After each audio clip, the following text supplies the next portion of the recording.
হ্যাঁ দেখতে আসছি, তো হতাহত কেউ দেখি না, এমনি জনসংখ্যা দেখতেছি বাড়ছে। ওই ভূমিকম্পের সময় উপর থেকে টাওয়ার থেকে পিলার পড়ে গেছে। হ্যাঁ দেখতে আসছি। যতটুকু সম্ভব হয় আপনারা চলে যান, এটা দেখার কিছুই নাই, এটা দেখার কিছু নাই। মিডিয়া ভাইকে কাজ করতে দেন এবং প্রশাসন ভাইকে কাজ করতে দেন। আপনারা কেউ ভিড় করেন না, দয়া করে কেউ ভিড় করেন না এদিকে। বাংলাদেশের একমাত্র স্মার্ট সিটি বসুন্ধরা এখন আরো নিরাপদ, আধুনিকতায় আরো এক ধাপ এগিয়ে।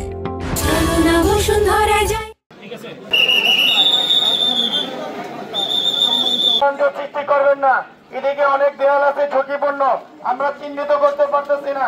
দয়া করে আমাদেরকে ভিড় করে আমাদের মিডিয়া ভাই এবং প্রশাসন ভাইকে আপনাদের কাজের কোনো ব্যাঘাত ঘটায়েন না। দয়া করে যারা বহিরাগত লোক আছেন, যারা আউটভাবে দেখতে আসছেন, দয়া করে সবাই দিক থেকে আপনারা চলে যান। দেখেন আপনাদের যদি কোনো ক্ষয়ক্ষতি হয় তাহলে এটার জবাবদিহি কেউ দিতে পারবেন না।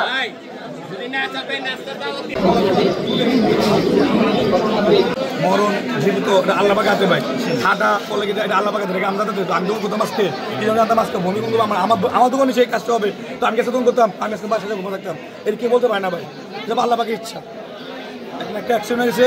কিন্তু আপনার আমি এটা বুঝি নাকি আল্লাহ পাকে মানে পুরো ঢাকা ভিতরে একটা খাত নম্বর দিয়েছিল, কেন জানেন আগে শুক্রবার ছিল, এমন লোকজন আওয়াজ করে নাই, স্কুলগুলো বন্ধ ছিল বা এত সকাল হয় মানে এত দিন পার হয়নি সকালবেলা, তো সবাই এই জন্য মানুষ আহত কমেছে।